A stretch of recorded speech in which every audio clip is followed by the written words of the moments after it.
Hello and welcome to Shy Talk, an Irish history, Vietnamese history podcast thing. This is a bonus episode that we recorded a couple of weeks back with a friend of ours, Nghĩa Mai. He's a Vietnamese comic who's been living in Dublin for the last few years. He was gigging all over the place in the brief 2 or 3 months there where we were allowed gig in 2021. But yeah, he's a great comic. You should definitely go out and see him if you get a chance when things open back up again. You can see what gigs he's playing. You can follow him on social media. The details will be in the bio of this episode. Or you can find them through our Instagram at Shy Talk History. Or you can just look up any of the comedy clubs that are on around Dublin. He's probably performing at one of them. Yeah, for this episode, we just talked about general connections between Irish history and Vietnamese history. We'd found a couple of links of people who travelled between the two places in the ye olde times, and yeah, just talked about a couple of different interesting bits. So this is a bonus episode. The regular episode will be out then later on this week, but until then, enjoy this bonus Vietnamese interview special. Gather around now, you're in for a story. Old tales of lore, all in search of a glory. The history and mystery of lads, lasses and all.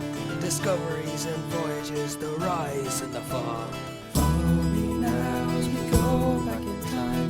We trace the steps of Irish heritage to find.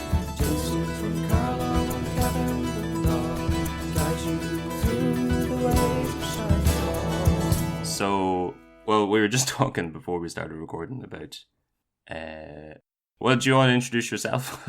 I'll let you do it. So my name's Nghĩa Mai from Vietnam, but I'm based in Ireland now. Well, stuck in Ireland more like. Yeah. Be more positive about it. Well, I moved to Ireland. Yeah, you know. To come here. I chose It's your own fault. I chose to come in pursuit of a dream. the Irish dream. The Irish dream. It quickly turned to like a lockdown nightmare. Basically, yeah. Sure. But yeah, so then just before recording, we were talking about your, like, would you find Ireland and Vietnam similar? Yeah, in a way. I think in terms of the drinking. Yeah. Drinking and also disregard for, disregard for time in Chen. Oh, yeah? Yeah. It's just, being late is, I think it's very much a very much a common trait. I don't think I've ever been on time for anything, which is. So if you set your clock 15 minutes ahead, you're still half an hour late. Well, that's when I was growing up. The clock in my parents' house was always 5 minutes fast to try and mentally trick us into like going places on time. But all it did was made me another 5 minutes late for everything. Because now every time I see a clock, I'm like, it's 5 minutes fast. I've got more time. Yeah. But well, because they're both post-colonial countries. Yeah. So when we set it out to try and we wanted to record an episode about an Irish-Vietnamese connection, so they're both dealing with bigger European powers. I'm sure like two peas in a pod. There'll be loads of stories of Irish people heading over to Vietnam and hanging. There's like fuck all. There's very, very few.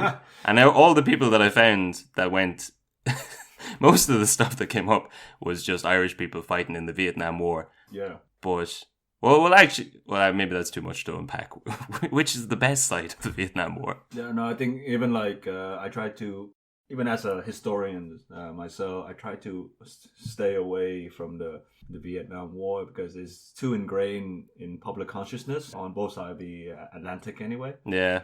It was in... Well, actually, this is too telling. Did you do history for the Leaving Cert, Jason? I did, yeah. Okay, yeah. And the Vietnam War was on the course when I did it, but maybe it was the year before you. No, I did it as well. Oh, yeah. We played by our own rules down in Carlisle. Yeah, that was last year's. I'm writing about the Vietnam War. I just heard about it in 2009, and you cracked it. But so as part of the Leaving Cert structure, there's like 3 or 4 topics you have to research. And for some reason, maybe there's 1 or 2 Irish ones, and then there's European and world. And then world. And the world ones for those years were, I think, Martin Luther King and then the Vietnam War. Right. But then you also have to do a thesis, kind of. You have to do like a long form project. And that counts. Yeah. Also, as a bit of advice for anyone who's like thinking about doing history, it's the easiest subject. Maybe they've changed it now, but it's so easy. I think like 30% of your mark was a project that you had 2 years to do. Oh yeah. And you could just do it. Well, anyone could do And it. the rest of it is, it's like a cross between actual history and English, because you're just Yeah. writing an essay. You just write, and it's Like, just fill it up full of flowery language, and then every so often just drop a date. and then like yeah. So for us, it was Martin Luther King and the Vietnam War. It's basically just films. Like yeah, Oh, yeah, definitely, yeah. Like, to be fair, we learned fuck all about Ireland back in the yeah. But so you have to do this outside project for your marks, and I did mine on the My Lai massacre, which was a part of the Vietnam the War. what massacre? Well, I don't know how to pronounce it. This is the My Lai. My Lai. My Lai. This is going to happen a lot. Absolutely, yeah. That's great. So I've seen people butchering the names all the time, like My Lai and My Lai. and My Lai. Well, we met you last week outside of we were getting kebabs, and we ran into a Shite Talk fan, and she was like, "Oh, what's your name?" And you told her, and then she went, "What was that now?" And then just gave up. Does that happen to you quite a lot? Oh yeah. And do you want to also tell the audience how to pronounce your name? Because Kevin will butcher it. I will. I'm going to butcher everything. Well, that's my entire comedy career. Oh, yeah. You can't give away the grade A material here. Yeah, no. It's basically Nghĩa. Yeah. Nghĩa. Yeah. The tricky part is the NGH. You write in Vietnamese. You have to. There's a little accent on the I as well. So Nghĩa. But if I see that written down, 'cause I was laughing at. Well, you were at that. Or what was the fight? That was at Bellator. Bellator, yeah. And there was one of the fighters on the big card was Kieran Clark. Yes. Yeah, and like this guy's like big night. Yeah. He's been training for years. He's been in the 3 Arena. Thousands of people come out to see him. The hometown hero. And then they've got an Irish announcer and an American announcer. Oh no! And for some reason they let the American announcer introduce him. And he was like, and next up on the card, Syrian Clark. And like. Which, I mean, if you were nobody, I'm telling you this now, nobody in the audience noticed that. I was like front row in the media booth. It was like, all right, yeah. Kev messaged me. I'm like, oh, did he really? Because right afterwards they announced him as Kieran Clark, and I imagine your man was like, jumping across like saving a bullet. Yeah. No, it's Kieran. So then, immediately like start laughing at that, and then turn around and try and pronounce yeah, and come out with like Ninja. That's racist. Now that is racist. No, to be fair, my flatmate who's Nigerian really enjoys the name for if you listen to hip hop, so Oh sure, yeah. If you, it'd be a bad name to have. Like if you were dyslexic and tried to read your name, it would probably land you in some amount of trouble. But well, the first note that I had is mildly well. Me like no. Also about that. So I ended up writing it. It's definitely something you weren't supposed to do. I ended up doing the project on an area that we were already studying, which you're definitely not supposed to. Like you could write it on literally anything. Yeah. As long as I think it needed to be before 1980 or something. Right. And I chose something that we were already studying as part of the course. Yeah. But so then the second note I had was I thought they were an Irish band. So I'd written this down. And I was like, this would be a great fact. And I kept asking people, do they remember them? And no one did. And it turned out it's because they're a Canadian band, not Irish at all. But there's a band called Viet Cong. So how bad? So they were called the Viet Cong. And then they started to get pretty big. And they went on a US tour. And they got a load of shit over the name. Right. And now, when I was trying to search articles about this, in the later articles, they were like, we've taken it into consideration. So they changed their name to Preoccupations. Okay. And they were like, we've taken it into consideration, and yes, it was a stupid name to pick and all this sort of stuff. But if you go back a bit further, initially when they started getting shit, they were like, fuck you, it's a class name. It's cool. The Viet Cong are cool, and you're just a square. And then they changed their name anyway, and no one's really heard of them since. But in fairness, it seemed like no one had heard of them before that anyway. But so how bad of a name? Because in my mind, I'm comparing it to like if it really depends on who you ask. So the people who were the Viet Cong themselves did not call themselves Viet Cong. No, that's all. It was a derogatory term for what was called the National Liberation Front of South Vietnam. So that was essentially the guerrilla force that fought the Americans. Yeah, that was supported by communist North Vietnam. And Viet Cong, it's actually also is a term that the Americans got from their South Vietnamese allies. It's a shortened version of Viet Cong Cộng sản, which means Vietnamese communist traitors. Okay. So So the real people who would be offended by Viet Cong are Anti-communist Vietnamese Anti-communist living Vietnam- abroad. Yeah, so Particularly like places like Canada okay. and America. So as far as I remember, like Like those guys have their own flags. Like they don't even recognize the flag back home. Oh really? Yeah. So they still use the South Vietnamese flag Okay. of the Republic of Vietnam. Yeah. So if they heard of it, especially if you're really old, like in your like my parents, they like in their 70s, and you're living in somewhere like Ottawa or like California, and you hear the word Viet Cong, you basically they'll get triggered. You know? Sure. Okay. So it's probably a good idea to change the name. Yeah, pretty much. Yeah. Oh, I took the other meeting. I was like, so they can go back. They can go back. Yeah, because I'm pretty sure none of them were Vietnamese. I think they were all just like Yeah, they're white just like the Canadian. white liberal Canadians. Yeah, they were like teenagers who were like, yeah, it's fucking cool, man. The Viet Cong. the VC. Yeah, maybe they should have shortened it to VC. Fontaine's VC is Yeah. actually their name right now. They should definitely change that up.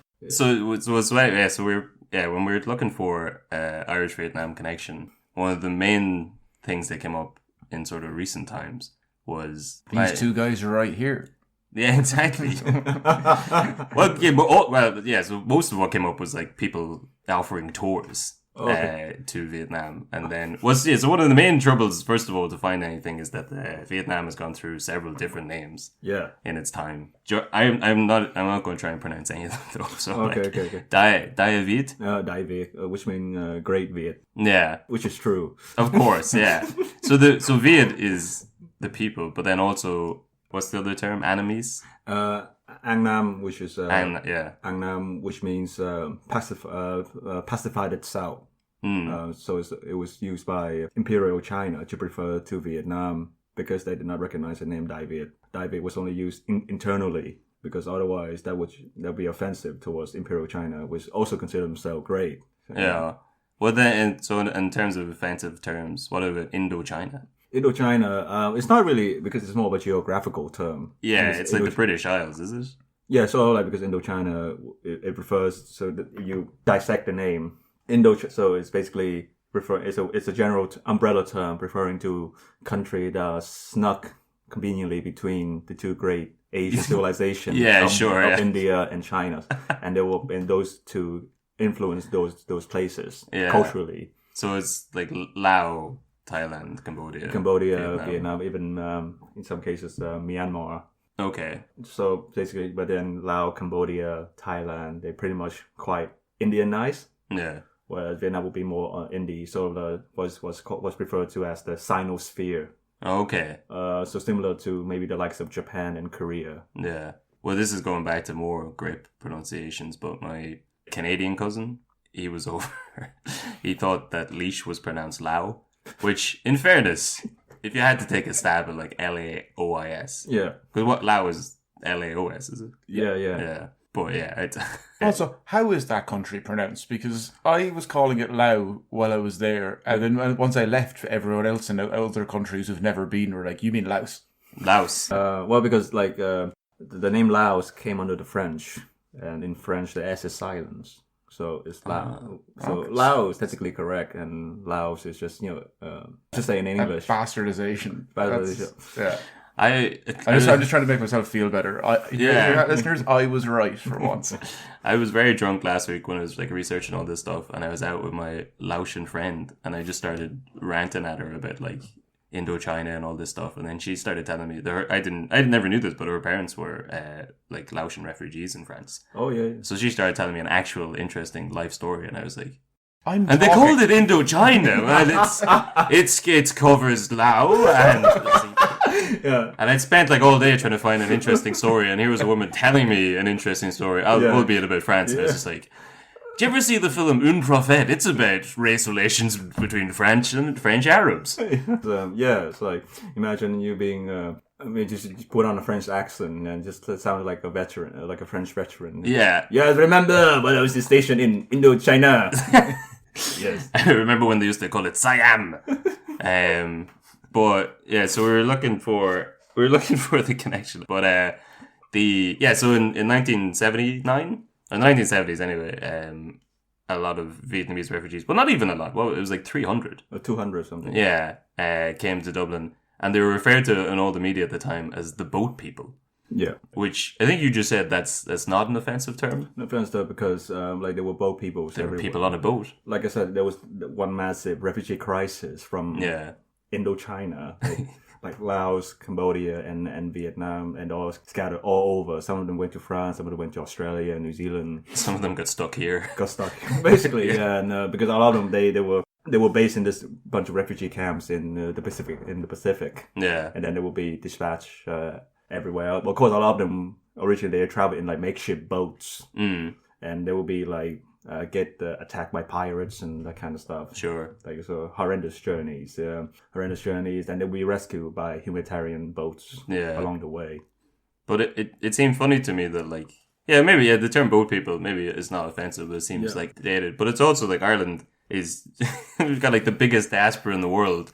It's not as if the concept of And being we're an island. We're an island, yeah. But it's not as if the concept of like being a refugee or immigration was new in the 1970s. They're like, what? 200 people what do we call them? The boat people? But how many counties border the sea?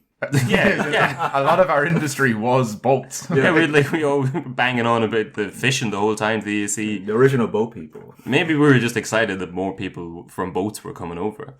But there was an interesting documentary, I think, in like 2015 that followed, because a lot of the refugees ended up staying here and then opening up a lot of the Vietnamese restaurants. Yeah. So there's a documentary that went around and like found a lot of the families and saw how they were getting on now. But I worked with a guy.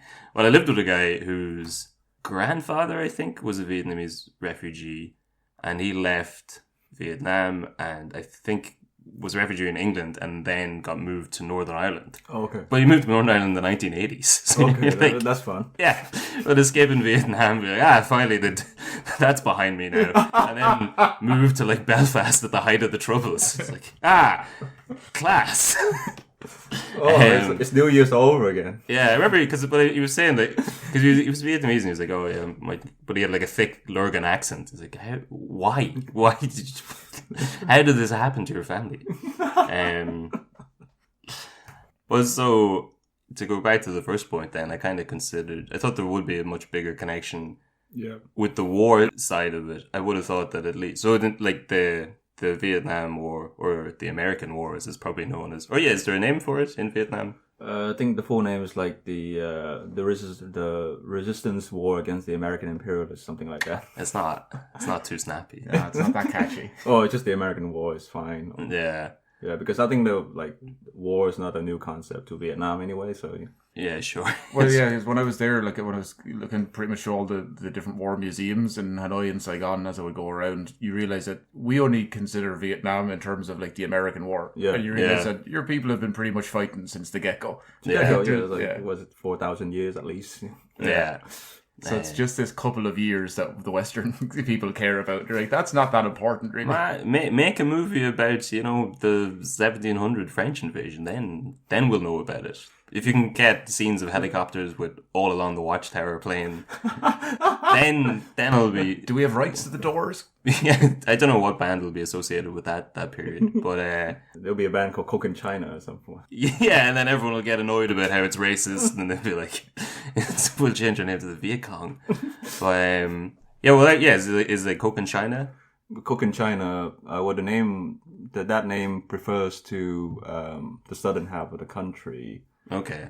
At least from the 17th century onwards. Which again is, I guess, it's a framing. Like, what's Koken? It's some Cochin is a corruption of the Chinese character for in Vietnamese it's read as Zhao Ji. Okay. Zhao Ji, which is an old ancient Chinese name referring to what is now Vietnam, or at least northern Vietnam. So it's like, sort of like calling sort of like Zimbabwe and Rhodesia kind of ordeal.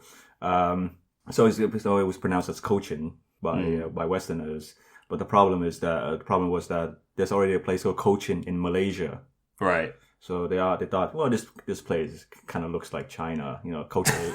So we might as well add the suffix China to it, Cochin China. Yeah, why not? Why not? Yeah. Yeah. So because like in the 17th century until like the late 18th century. Vietnam was basically divided into two halves. So the north was referred to by Westerners as Tonkin. Yeah. and then the southern part was referred to as Cochin China, and those two were ruled by different people, by basically aristocrats. Mm-hmm. But at the same time, they also paid loyalty to one single emperor who was based in what is now Hanoi, which was then the imperial capital. So was there some kind of favoritism to the north then? If the It's just that the lord, the guy who was ruling the north, he was conveniently close to the emperor, so so might as well claim more legitimacy. Whereas the guy in the south, of course, he was further away from the center of power. He thought we might as well do our own thing. Yeah, but we still kind of pay tribute every now and then. At the same time, both places would still treat as still see themselves as culturally Vietnamese.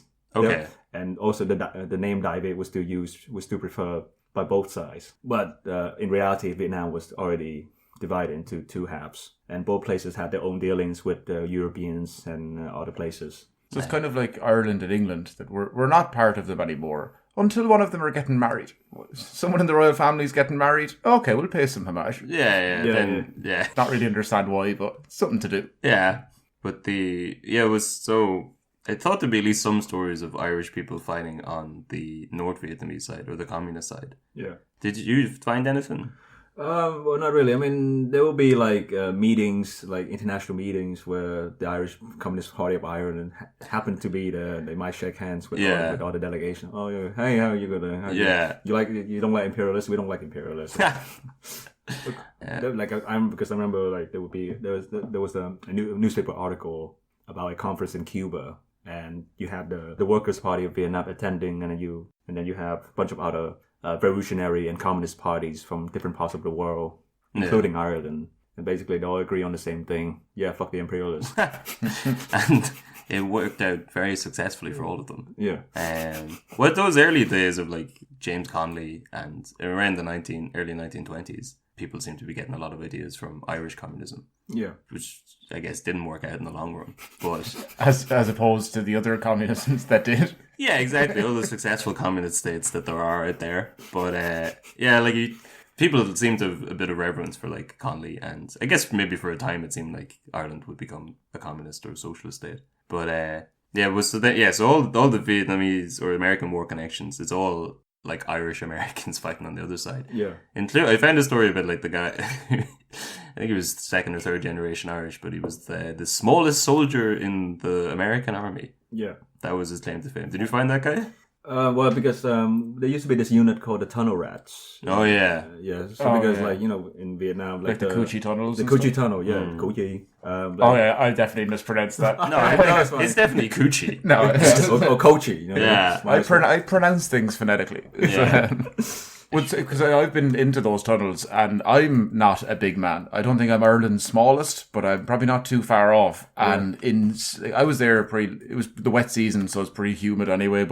And I'm pretty sure the tunnels I went through were made for tourists. Yeah, and they weren't the original ones. No. And that's still way too small to be living there for weeks and months on end. It was crazy. I just walked outside, my t-shirt had turned just completely grey. It was just I was just a sweatbox. But that's a 30-second. They're just why don't you just try and walk through that? And then you come out the other end going I'm leaving the tour just to go get a shower. I don't want any part of this anymore. Yeah, because because the thing about the tunnels, it was an entire society based in there. You had schools, you had cinemas, and recreational club and everything. They live and work in those places. That's crazy. For some reason, cinema schools. I was that makes sense. Schools in the tunnel, but cinemas, But so I found this guy was called Richard J. Flaherty. Oh, right. His grandfather came from the Aran Islands, and his grandmother was born in Fecal, which is definitely someone else's joke. But I think someone was on about opening a newspaper in Fecal called The Fecal Matters. But wait, this guy's name was the Giant Killer. Yeah, he's the shortest U.S. serviceman in U.S. military history. He fought in Vietnam and was known as the Giant Killer because he was 4'9". So he'd be too small to be in the military now. Oh yeah, is there a height requirement? Oh, probably. If there isn't the Irish Guards, there probably isn't the US military. Oh, I suppose. Yeah, actually, I don't know what year he went over to Vietnam, but I'd say at that stage they're I would fucking take anybody, get him in there. Yeah. But also 4'9". What is the average height in Vietnam? Well, because we use metric. Like even in the 60s, like a meter 68 will be considered quite high. Like because for example, my dad, right, he was in college in South Vietnam in the 60s. He played at volleyball, right? And he used to say to me like, if I was tall as you, I would have made it into the national team. Okay. You're what, 5'10"? Something like meter 74. Yeah. Oh, is that 5'9"? Yeah, a bit taller than me. Okay, that makes sense. So you could if. Why aren't you a professional basketball player then? You've pursued comedy instead. Comedy and history. Two fields where height doesn't really come into it at all. Yeah. So there's no real connection. Well, there was several connections, but they're all just like the same story of Irish Americans going over and fighting in the war and not having a good time and then coming back and having equally bad time in America. Yeah. But I think I sent this to you because I got really excited because I found a film and I thought it was a biography, and it was about an ex-IRA man who was who fought in Vietnam and was kept in like a prison camp. Yeah. But it was a corrupt prison camp, one of those bad ones you hear about from time to time. And the guards made him box, and it was he boxed his way to the top. And I thought I got really excited because this is after days of reading through like French documents about some man who may or may not have been on a ship, and I was like, an ex-IRA man forced to fight his way to the top of the Vietnam prison camp? This is the greatest thing. It's just some shit B movie from like a few years ago that has no basis in reality. Okay, as much as I really wanted it to be. Yeah. But we can put it on the Shite Talk Film Club. Absolutely, yeah. We're definitely going to watch that. Yeah, I mean, there's a lot of films about those kind of camps. Yeah. And make to do things, which in reality never really happen. Oh, yeah? No, because like because the thing about those kind of camps, right? The guards, they tend to be quite disciplined in what they do, and they have a code of conduct and everything. Are you telling me that they weren't just smoking cigarettes and betting on boxing, making the guys fight each other? I don't think so. Like I mean, like because when you're in a jungle base for 20 years plus, you have to maintain some sort of discipline. You know what I mean? That's what distinguish American servicemen and the average Viet Cong / NOF fighters. Yeah, the NOF fighters, they have to be based there almost permanently, whereas the American servicemen, they had luxury of doing a tour of duty for 2 or 3 months. They go to the jungle every now and then. They stay there for 10 minutes. They go back to their base with their cold fridge and with their cold full of Coca-Colas. They might go to Saigon to have sex with hookers and. Definitely, like one of the top terms that comes up when you think about military service is luxury. Luxury, yeah. We're going to have some Irish American listeners. Yeah. Someone is throwing their phone across the room right there. What I mean? So, and then you have to do, and you have to make your own accommodation. You have to cook your own food, and you have to do all those things. Like even you imagine imagine treating wounded soldiers in the middle of a jungle, malaria and all kind of diseases that can kill you, right? And then you have to wait for medical supply coming from the north. So there's no time for underground boxing matches. No, I mean they might have entertainment, but mostly for the POWs themselves. Yeah. Well, that's not much fun. No. What? So when I was in what prison was it? I guess it was in Saigon. It's I've since realised I didn't take any photos of the prisons I was in Vietnam, which is probably it's not really a tourist thing to do. Go taking selfies. But so I know I went to the Hanoi Hilton. Oh, Hanoi Hilton, yeah. Yeah. Oh, I'm going to butcher everything, and you can just pronounce. You can do it correctly. No, I mean, Hanoi Hilton is because that's the American name. Yeah. And then Halo and stuff. No, so when you're there, I did see all the photos of like John McCain. And it's like he looked like quite a sad man. It does. Yeah. But on the tour, it's kind of like they had a great time, which I guess in hindsight is comparatively to how they could have been treated. Yeah. They probably did have a good time, but. That looked rough. I know, it's rough. Also, like you imagine you're in a third world prison. That's why. I mean, American prison. It's no different. But anyway, they have to realize they were committing the guards. They were all exposed to propaganda at some point. They understand they were dealing with the aggressors. Now, it didn't seem quite as bad as what the French had done to Vietnamese people, because in most of those tours you get to see how the French treated the Vietnamese people. Yeah. And that's. How do you feel about France? France, we're cool now. Yeah. I mean, the Prime Minister just visited France recently and Yeah. signed like a bunch of trade deals, so that was pretty cool. So I think because like the funny thing, like Franco-Vietnamese relation is it's sort of like a relation between two ex-spouses. Oh, Sure, yeah. Two ex-spouses, so like trying to reconnect after years apart in abusive marriage. Yeah. But at the same time, because because things like the Vietnamese foreign policy is that we're gonna be friends with everyone, and it's just good for business. Yeah, yeah. Kind of basically multifaceted diplomacy. Like be friends with everyone, join every organization. Yeah. It's like your first day in college where you just sign up to a load of societies. Basically, yeah. And then never do anything with it. But so the main Irish Vietnamese connection we finally got was through France, mostly. Yeah. And we sort of touched on bits of this before in the 1690 War of the Two Kings, Jacobite rebellion in Ireland. But in the Restoration period, Charles II got back on the throne. But he had an issue with all of his troops that were based in Ireland because he couldn't trust all those crooked Cromwellian bastards what had killed his dad. So in 1662, he had James Butler handpick a load of officers to set up a new regiment of 1,200 men. It was known as the Royal Irish Regiment of Foot Guards or His Majesty's Regiment of Guards in Ireland.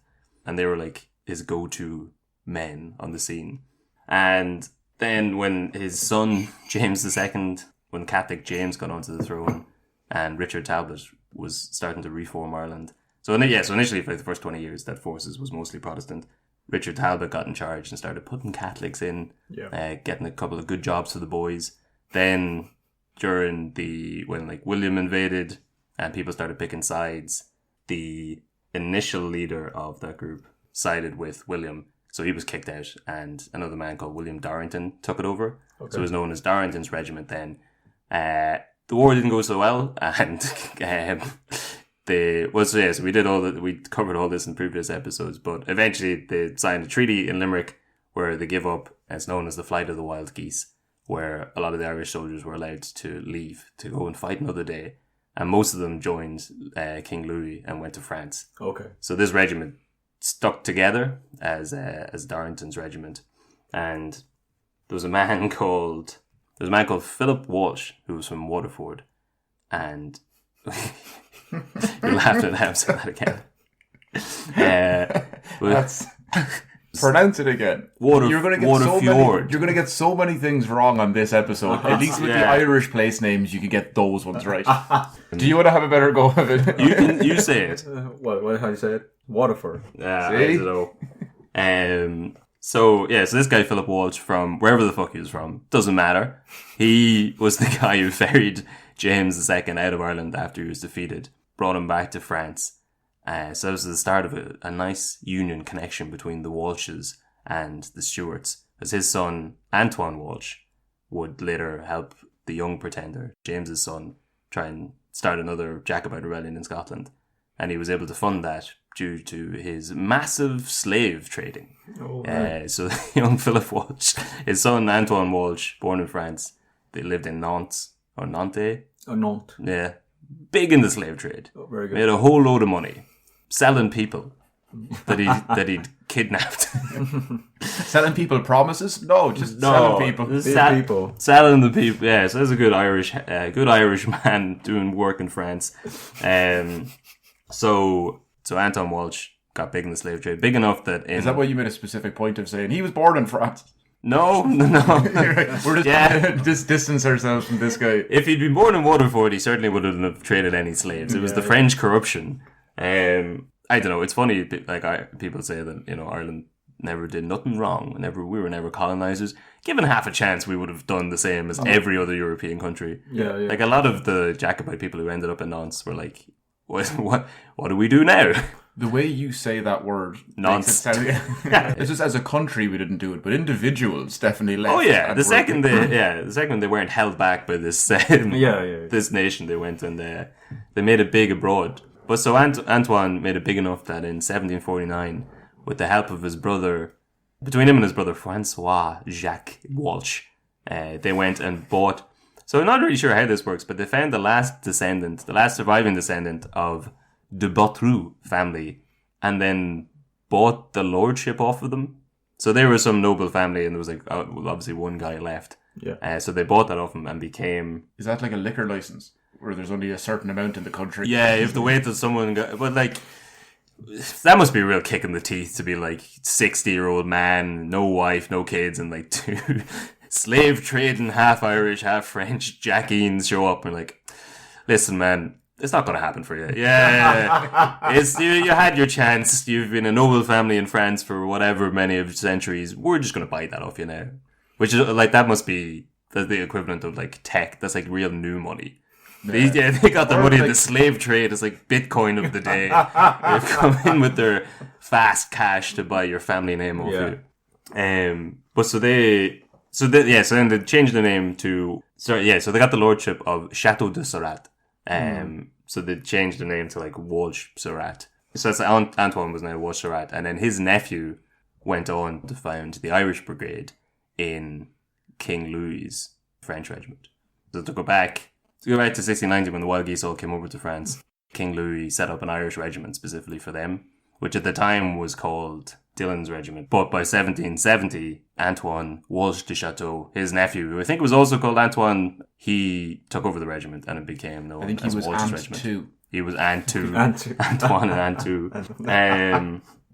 So he took over the Irish Brigade and it became known as Walsh's Regiment. And then this is the Vietnamese connection. Right. That was the regiment that was sent over to, I don't know what they would have been called at the time, Cochinchina? Well, by what are we going for the Western name? Of course, yes. Cochinchina, because in like I said, because like you have the two part Tonkin and Cochinchina. Yes. In Vietnamese, the north would be referred as Dang Ngoai, and the south would be referred to as Dang Trong. Which literally translates to the outer domain and the inner domain. So the inner, so kind of like the Pale, and then the rest of the country. Yes. Yeah, and even like in the 1780s, like both places went through a series of political crises, which resulted in basically this rebellion in Cochinchina led by three brothers who essentially in a way they defeated both set of lords and reunified the country and established their own dynasty. Well, so this is the period then we were talking about where do you remember the name of the guy, the French priest who was Monsuel? Monsignor Pierre Bignot de Bern, Bishop of Adrian. That's exactly how I would have pronounced it. But he's preferred to in Vietnamese as Badala. Oh yeah? Yeah. And what does that mean? No, that's just a transcription of his name. Okay. In classical Chinese. So my understanding of it is that, and I'm just going to barrel through all these names and get them all wrong. It's great. So it's fun. You're enjoying it. Anyway. I know. It's great. It's beautiful. So is it new? Yeah. So there's Nguyen. Okay. That's the most common Vietnamese name. Yes, which I learned from BoJack Horseman. I know that from being in America, there's an American Vietnamese comic, and just like by meeting him straight away, I was like, Win? He's like, how did you possibly... Wait, Win? Yeah. Is that right? Win. I don't know. I'm just going back to Waterford, man. This is... Well, so they're in the south, and Sun was in the north? Or Sao? Who? Does the guys in the north? The Daesun. The Daesun. Daesun dynasty, yeah. So my understanding of it was that the French... Who also Nguyen. Who also Nguyen, yes. Which is, not related. Yes, yeah, which is confusing. Yeah. So basically, Nguyen An he's the son of the lord who ruled the south.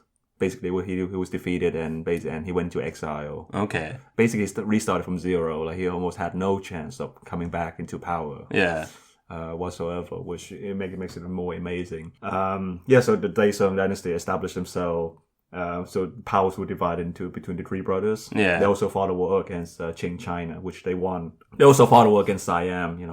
They kept themselves busy. Of course, for a couple of years, and the established dynasty Nguyen An basically became homeless for a while. But yeah, and during those times, like, so Catholicism already had a significant presence. Yeah. Almost clandestine, because they were almost forbidden to preach freely. That's how the sneaky Catholics always get in. Yeah, basically, yeah. So, but they've been there since the 17th century. Yes. At least with Portuguese, Spanish, and even Italian. French. Yeah. All the good Catholic nations. All the Catholic nation, like the modern Vietnamese alphabet, which you saw in Vietnam. I know it well. Yeah, were created by Portuguese and French missionaries. Yeah. Well, so then my understanding was that in order to win the war and like unify Vietnam, they turned to, probably because of the presence of that French bishop. Yeah. They were like, what if we just got France to help? And Louis, so that's where the Welsh regiment ended up on its way to Vietnam in 1789. Okay. And then, I was asking you this maybe beforehand, like how, so my understanding is that they sort of like opened the door to the French, brought them in order to help win that war, and then the sort of military presence of the French never left. Well, so basically, right. So what happened was that Nguyen Anh, because he was in exile, he sorted a bunch of different people anyway, including anyone who were willing to help him. Even he went to Siam, that's how the Daesung got into war with Siam in the first place. Well, which is modern Thailand. Which is modern Thailand, yeah. So they got into, because the thing is, Siam was never colonized. Yeah. In the 19th century, anyway. But yeah, so that's how he got Siam to intervene in Vietnam. Yeah. In the 1780s. So I think at one point he went to this French bishop and thought, we could strike a deal. Yeah. Here. Send over your best Irish men. Yeah. So what happened was that Nguyen Anh didn't go to France himself. No. But his bishop took his son, Prince Gat, to the court of Louis XVI.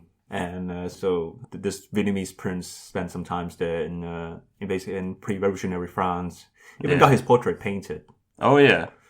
Played it with Louis XVI kids. Even inspired like a hairstyle. Okay. Well, one fact about Louis XVI that I always want to put into what's these the things. hairstyle? Oh yeah. I think it was called Short back and sides.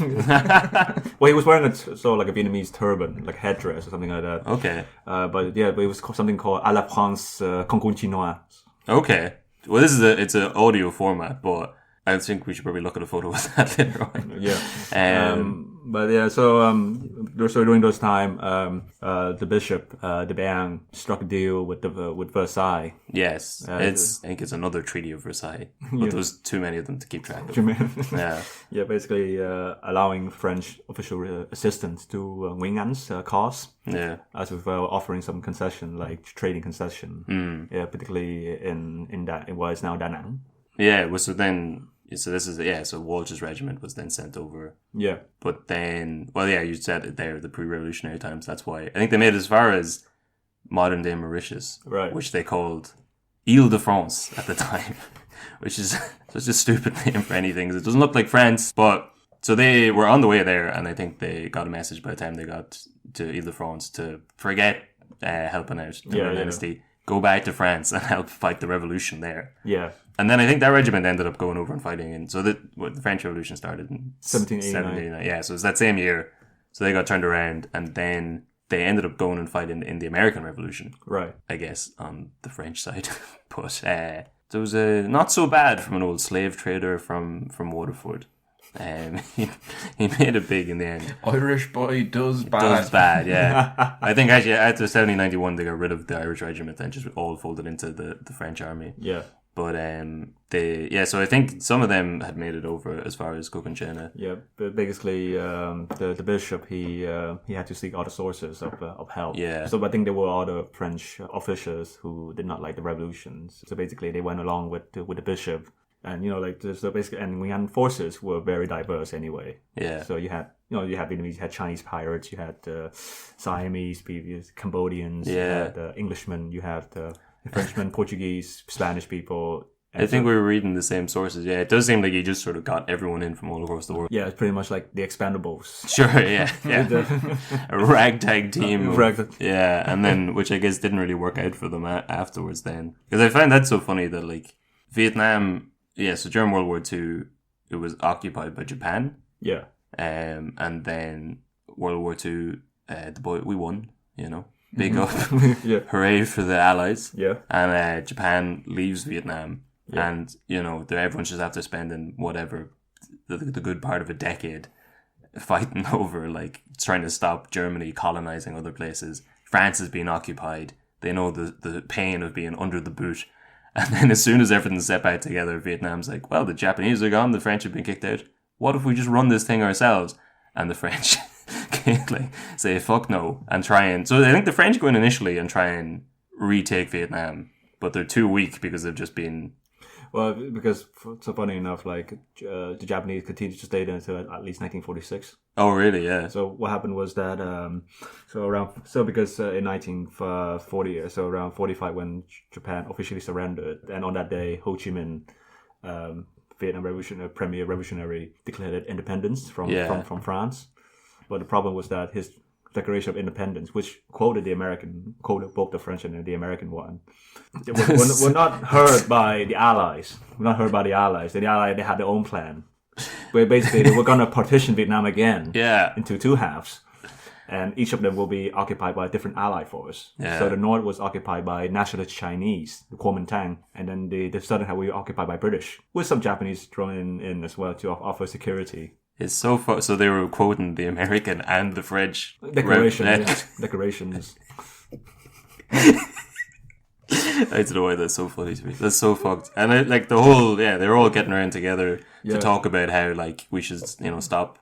Colonies are now a bad thing and we should probably get out of Africa. But at the same time, like, well, we need Vietnam because... Yeah. Basically, they were there to establish security to disarm the Japanese. Yeah. But they also rearmed the Japanese. Yeah. For additional security details. Yeah. And, like Vietnamese nationalists, they spent a few months negotiating back and forth, trying to get full independence. Yeah. Like Ho Chi Minh sent a bunch of telegrams to like all the Allied leaders, Churchill, Stalin, and even the U.S. president himself was either Roosevelt or Truman. Sure. But yeah, even like they got no response. Like they even went back to negotiate with the French. And then so the French were too weak at that stage as a military power and managed to trick the Americans into going and fighting there for them. Yeah. Under the guise of like stopping the spread of communism. Yeah, pretty much. Well, basically, yeah. And what are the odds that Ho Chi Minh, the fact that he was named after that city, was that seen as like cheesy at the time? Was it like being called California now? No, because it's Brooklyn. Brooklyn, yeah. Brooklyn, yeah. Yeah. That was a bad joke I meant to make like 5 minutes ago and I forgot it.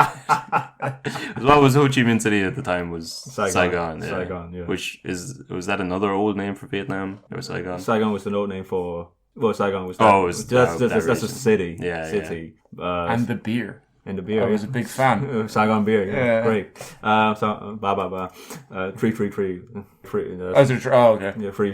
It was that, and no offense, but the best beer in Southeast Asia is Beer Lao. Beer Lao. Yeah, the dark Beer Lao. Oh, yeah. Yeah, that's my great kind of stuff. Yeah, so Saigon, it was also called Zaden. Okay. But yeah, Saigon was it was basically French Indochina largest city. The commercial center. But yeah, it was named Ho Chi Minh City after the end of the American War. Okay. When communist forces came in and reunified the whole country. That must be a good moment to get. Where is Ho Chi Minh the capital? It's not a capital. Hanoi is the capital. Hanoi is the capital. But it depends.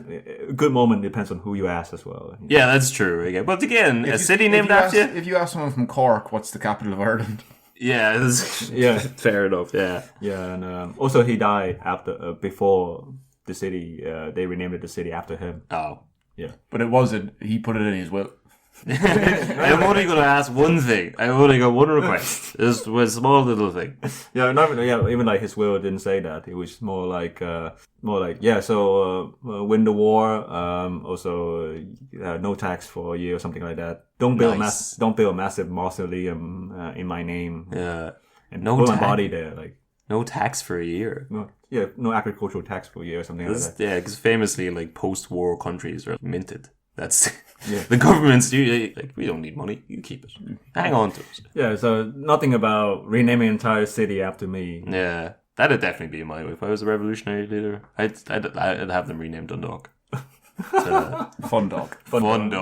Yeah, just change it to Fun Dog. Yeah.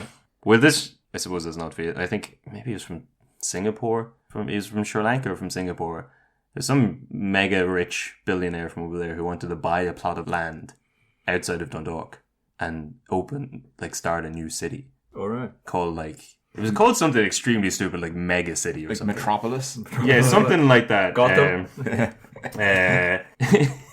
Nextpolis. It was called Nextpolis. Next bullet. So it was this was really recently. Now, this was last year. Is this off Bitcoin?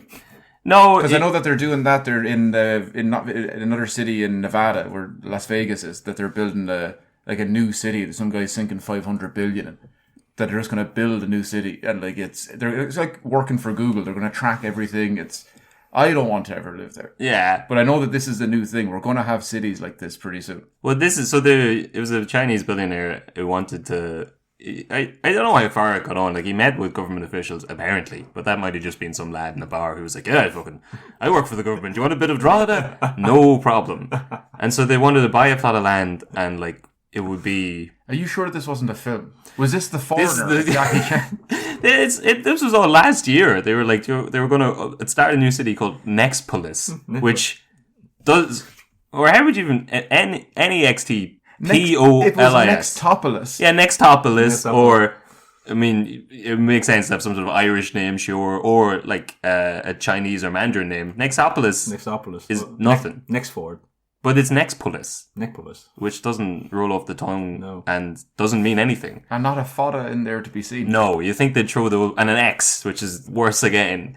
But yeah, I don't know how legal that is. Can you just buy it would be a principality, maybe. I'm not even sure what the term would be. It wouldn't be Irish land. They'd need a visa to go in there. Like a city-state. Like a city-state, yeah. City-state. So it would be like setting up a new Vatican City. Or even like a special economic zone. Sure, but I don't know, is there a precedent to just buy a bit of a country off another country and set it up? But usually it's taken. Yeah, usually it's taken, yeah. I don't know in the modern era is anyone... You might let them lease it back for a little Yeah. 100 years or so. I don't know if the EU would be happy if you can't just sell bits of Europe to China. It's not written down anywhere specifically, but it was sort of taken for granted you can't do that. Yeah, yeah. But Well, if we don't do that, can we keep our corporate tax rate? yeah. The Irish tax rate is 15 or whatever, 11%. But funnily, we have this little zone down the road called Nextopolis where the tax rate is 0. But that's not really a Vietnamese connection. But No, it's fun. Yeah. It's always, but then again, that period is always about concession in some form, which the 1700s period. 1700s period, as Yeah. with the East India Trading Company And yeah, so you never hear about it, but the French had their own version of They the had French their own- East Asian. Yeah, but they were very late to the whole game, really. Yeah. It was pretty much the Dutch, the Dutch, the English, and the Portuguese. I was in Lisbon just 2 days ago when we were looking at the Vasco da Gama Museum. Yeah, they made it the whole way over there in the 1500s. Yeah. But what I found funny is that they made it to South America before they made it to Vietnam, which for some reason seems backwards. But I don't know, maybe that makes sense. There's probably further away. Yeah. But that's probably it. I don't think.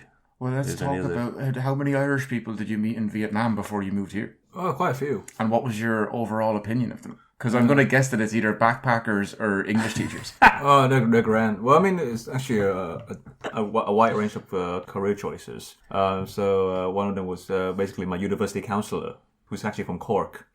He managed to convince me to apply to UCC. Oh, I see, I told you. Cork Yeah. people will just... yeah. What's the main college in Ireland? It's going to be UCC. UCC. Yeah. Yeah, so I got an offer from UCC Okay. for my undergrad, but I ended up going to Edinburgh. Did you get off at the wrong stop? Basically. Um, Even I told my dad about going to Cork. He was like, "What? Yeah. Has your dad heard of Cork? Don't think so. No. No. No. It's like why not? But it was the European city of culture back in 2000 Yeah. and what? I know UCC, the 404 error, the Right. missing error from the internet, Right. was invented by a lecturer in UCC. Oh, nice. Yeah, no one, I think, it was like the early days of the internet, no one had ever Yeah. broken a link before. It's like, we should get on this. Yeah. I don't know if there were 403 errors already, and he named it 404, but they were also I was reading recently that they had a load of uranium Oh, right. Or did you hear that? In Cork? No, in UCC. Oh, right. Yeah, for some reason. Well, so that is in Cork. Yes, Yeah. true, yeah. Yeah. Then I met another guy who's because I went to Edinburgh for 4 years and moved back to Vietnam for a year. That's when we met. Yeah, that's in that when- year. Yeah, Yeah, that year. So I think you're my second now. All right. So now, No, actually, I actually went to. to Cork. I went to Cork for a Model UN conference when I was in Edinburgh back in 2015. Yeah. So that was the first time I went to Ireland. Okay. So I For did a go to the model- real capital. Yeah, when the Model UN was that they like Ireland representatives from Cork. Yeah. But so when you were in Edinburgh, did you work as a tour guide? No, I work as there was during one of the Edinburgh Fringes. I worked as a Vietnamese interpreter for the police. Oh yeah. What was that story? Oh, just like basically helping out with cases involving Vietnamese people. Yeah. Is there a strong Vietnamese population in Edinburgh? In Scotland, well, there's a few going Okay. around. Yeah. So I get to go to Glasgow and then somewhere near St Andrews. Like, Okay. yeah, there will be pockets. Yeah. That's pretty cool. Yeah. Yeah, so but then again, there were also a few Irish people studying in Edinburgh at the time as well. So I went to Cork in 2015. So when I went back to Vietnam back around this was around 2018. And during that time, I was thinking about doing a master's somewhere else. And also I was also doing comedy as well in Vietnam. I met this guy who just started doing comedy. Right, he went through a comedy workshop and did his first show, and that's why I met him. And he told me that he has a friend who's a comic in Ireland. Yeah. Who's now my flatmate.